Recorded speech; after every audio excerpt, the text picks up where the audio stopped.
Hello friends. Last video में हमने जाना था कि अगर हम किसी ब्रोकर पे ट्रेड इनिशिएट करते हैं तो उसमें ऑर्डर कितने टाइप के होते हैं। Market order, limit order, order, stop loss limit और स्टॉप लॉस मार्केट। तो प्रेफर क्या रहेगा कि अगर हम कोई भी पोजीशन बाय या सेल की करने जा रहे हैं तो उस टाइम मार्केट करेंगे। ठीक है, जैसे ही शेयर आपके अकाउंट में आ जाए या पोजीशन आपकी बन जाए उसके बाद उस पर स्टॉप लॉस लगाएंगे ऑर्डर को मॉडिफाई करके। ठीक है, आज का हमारा टॉपिक रहेगा फ्यूचर ऑप्शन क्या होते हैं, फ्यूचर ऑप्शन कॉन्ट्रैक्ट्स। ठीक है, तो आपने फॉर एग्जांपल हमने कल तक बात की थी कि आप शेयर बाय करते हो और उस शेयर को फिर सेल कर देते हो इंट्राडे में। ठीक है, लेकिन अगर आपको शॉर्ट सेल करना है, मतलब आपको लेट्स सपोज एक एचडीएफसी का शेयर है, वो आपको सेल करना है, लेकिन उसका आपको लगता है कि एक हफ्ते तक वो नीचे आएगा, एक हफ्ते तक सेल करना है और आपके अकाउंट में एचडीएफसी का शेयर नहीं है, तो आप उसको शेयर को सेल नहीं कर पाओगे। एचडीएफसी एक एग्जांपल ले रहा हूँ, आप टीसीएस ले लो, कोई भी शेयर का करके देख सकते हो। ठीक है, ठीक है, बट इंट्राडे में आप उसको सेल कर सकते हो, लेकिन जब तक वो आपके डीमैट अकाउंट में नहीं होगा शेयर अवेलेबल, आप उसको सेल नहीं कर सकते ओवरनाइट के लिए, या किसी पोजीशन अगर आप उसकी बना रहे हो एक वीक की एक्सपायरी देख के या महीने की एक्सपायरी या 6 महीने की एक्सपायरी देख के। ठीक है, तो उसको आप फ्यूचर में सेल कर सकते हो। अब फ्यूचर क्या होता है, सपोज मैं आपसे एक कॉन्ट्रैक्ट साइन करता हूँ, मैं कहता हूँ कि आपके पास दो 550 एचडीएफसी के शेयर पड़े हैं, आज वैल्यू है 1700 रुपये, लेकिन मैं आपको कुछ अमाउंट देता हूँ, लेट्स सपोज 1.5 लाख रुपए मैं आपको देता हूँ, और मैं कहता हूँ 2 महीने बाद इस तारीख को, या एक एक्सपायरी आएगी 2 महीने बाद, उस एक्सपायरी को मैं आपसे ये शेयर आज के रेट में 1700 रुपये में खरीद लूंगा। अब मेरा जो कैलकुलेशंस है, जो मेरा मैंने डाटा एनालिसिस किया है, जो भी किया टेक्निकल एनालिसिस किया, वो कहता है कि एचडीएफसी 2 महीने बाद 2000 रुपये पे जाएगा एक शेयर। तो मैं आपको 1.5 लाख रुपए दूंगा, 550 शेयर ले लूंगा। 550 शेयर क्यों? क्योंकि फ्यूचर की बास्केट के अंदर 550 शेयर होते हैं। ठीक है, अब क्या होगा, 2 महीने बाद मैं आपके पास आऊंगा, अगर 2000 का रेट है तो आपको 1700 के हिसाब से पैसे दूंगा और वो शेयर मैं ले लूंगा। ठीक है, और अगर नीचे चला गया तो मेरे पैसे जो मैंने आपको दिए, जितना भी गया है वो मेरा लॉस हो गया है। ठीक है, तो ये तो एक डेफिनेशन हुई। अब एक्चुअल में हम क्या करते हैं, मैंने फ्यूचर कॉन्ट्रैक्ट एक बेचा 1,60,000 रुपए में। ठीक है, सेल कर दिया, मुझे पता है कि 1 महीने बाद ये जो है और महंगा सस्ता हो जाएगा, तो जैसे ही वो सस्ता हुआ मैंने वो दोबारा बाय कर लिया, इसमें मेरा बेनिफिट है।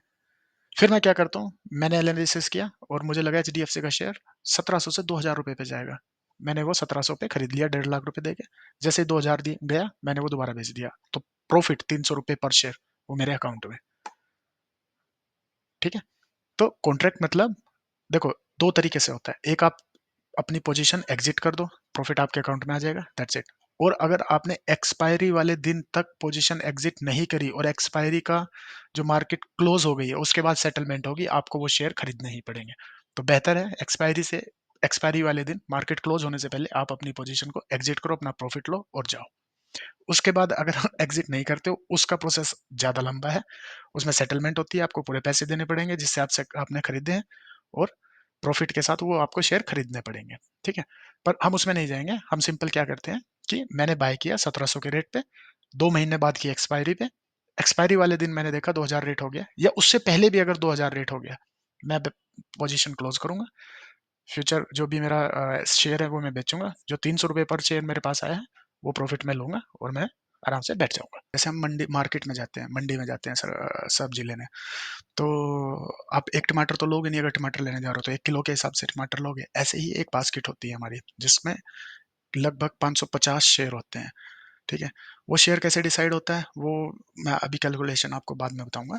तो वो आपको वो बास्केट खरीदनी होती है। ठीक है, उसमें लोट का साइज डिसाइड होता है, एक लोट में 550 शेयर होंगे, 2 लोट में मल्टीप्लाई 550 × 2। ठीक है, चलो एक लोट की बात करते हैं। अगर आपको एक लोट फ्यूचर का सेल करना है या बाय करना है तो आपके करीबन 1.5 लाख रुपए लगेंगे। ठीक है, और जो भी उसका प्रॉफिट और लॉस होगा वो आपका 10 लाख के ऊपर होगा।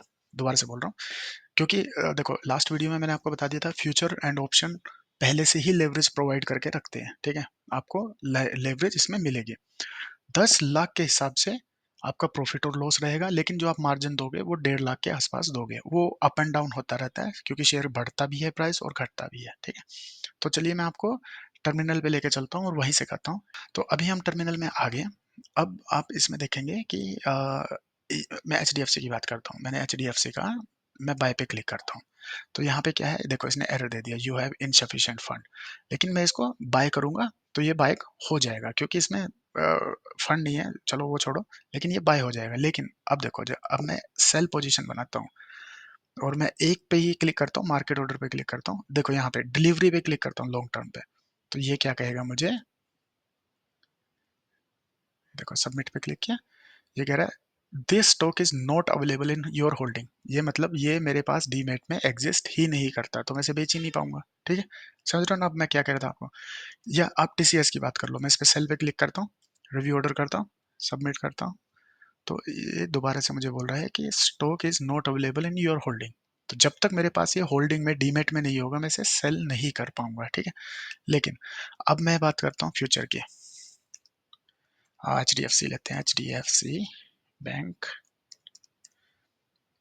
एंड देन फ्यूचर 26 सितंबर तक का ले लेते हैं, एक एक्सपायरी का लेते हैं। ठीक है, ये आ गया 26 सितंबर वाला। अब आप इस पे बाय पे क्लिक करोगे, देखो एक लोट का साइज है, 550 शेयर उसके अंदर आ रहे हैं। ठीक है, और 550 शेयर की वैल्यू कितनी है, 1,67,000 रुपये। ठीक है, तो ये मार्जिन आपको लेवरेज दे रहा है ऑटोमेटिकली।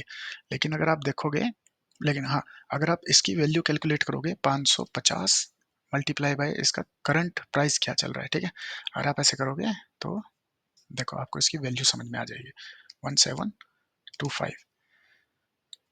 एक्चुअल वैल्यू जो लोड की है वो है 9,48,000, लेकिन आपको मार्जिन पे ये 1,67,000 पे मिल रहा है। लेकिन अगेन मैं दोबारा से बोल रहा हूँ, जो आपका प्रॉफिट लॉस होगा वो इसके हिसाब से होगा। लेट्स सपोज जो मेरा शेयर है वो 10% नीचे चला गया, या 20%, मैं कहता हूँ 20% नीचे चला गया, तो अब मेरा 1,89,000, ठीक है, 89,000 का घाटा हो गया है। अब आप ये देखो, आपकी पोजीशन बनी है 1,67 पे, और यहाँ 20 पे ये इतना दे रहा है, तो मतलब आपका अकाउंट तो खाली हो गया। अगर आपकी पोजीशन उल्टी आपने लगाया हुआ है कि मार्केट ऊपर जाएगी और गलती से मार्केट उल्टी चली गई, ठीक है, 20% गिर गई, एच डी एफ सी का शेयर 20% गिर गया, तो आपका अकाउंट खाली। ठीक है, तो ये चीज मैं आपको समझाना चाह रहा था कि देखो लोट साइज 550 उसका करंट रेट के हिसाब से 9 लाख या 10 के अप्रोक्सी पड़ता है, लेकिन आपको लेवरेज प्रोवाइड करके आप इसमें अपनी ट्रेडिंग कर सकते हो। ठीक है, अब मैं अगर सेल पे जाऊं तो सेल का भी रेट आप देख लो, 1,66,000 रुपये। अब इसमें क्या है, इसमें आप ये जैसे मैंने 26 तारीख का फ्यूचर उठाया है, आप इसमें उठा सकते हो 28 नवंबर का, देख लो 28 नवंबर का भी इतना ही रेट है, और अगर इसका बाय करोगे वो भी इतना ही इसका मार्जिन लगा के पड़ रहा है। लेकिन आपका प्रॉफिट और लॉस जो रहेगा वो रहेगा इसके एक्चुअल वैल्यू पे। आई होप आपको फ्यूचर समझ में आ गया होगा। अभी फ्यूचर क्या है, ठीक है, तो इसमें लोट साइज सब शेयर के अलग अलग होंगे। मैंने एच के बारे में बात की है, यहाँ पे एक एग्जांपल मैंने एच का लिया है। अगर आप टीसीएस पे जाओगे तो उसका लोट साइज अलग होगा, आप आईसीआईसीआई शेयर पे जाओगे उसका लोट साइज अलग होगा, तो सबके लोट साइज अलग होते हैं। ठीक है, तो ये था फ्यूचर। अब फ्यूचर मतलब एक छोटी सी चीज और बता दूं मैं, शॉर्ट करना, मार्केट शॉर्ट करना, मतलब अगर कोई शॉर्ट करना चाहता है तो वो ये फ्यूचर की पोजीशन बना सकता है। जैसे इस केस में हमने एचडीएफसी का जो शेयर है वो सेल किया था, शेयर नहीं, एचडीएफसी का फ्यूचर। तो फ्यूचर मतलब एक लोट पूरा 550 शेयर एक साथ, इसके एचडीएफसी के हमने बेचे थे, तो उसको हम बोलते हैं शॉर्ट करना। ठीक है, आपके डीमेट अकाउंट में कुछ नहीं पड़ा उसका, लेकिन आप उसे बेच रहे हो। ठीक है, एक कॉन्ट्रैक्ट में आके, दैट्स कॉल्ड शॉर्ट। और कई लोग बोलते हैं कि शॉर्ट करने वाले मार्केट गिराते हैं, तो भाई देखो मार्केट गिरती है तभी बायर आते हैं, फिर वो मार्केट को ऊपर ले जाते हैं। ठीक है, फिर मार्केट गिरती है फिर लोग ऊपर ले जाते हैं। तो ये बिजनेस है, ये ट्रेडिंग है। ठीक है, जहाँ अगर सेलर नहीं होंगे तो बायर कहाँ होंगे, और बायर नहीं होंगे तो सेलर कहाँ होंगे। ठीक है, आज की वीडियो में इतना ही। Thank you so much guys, अगली वीडियो में एक नया टॉपिक लेके आऊंगा।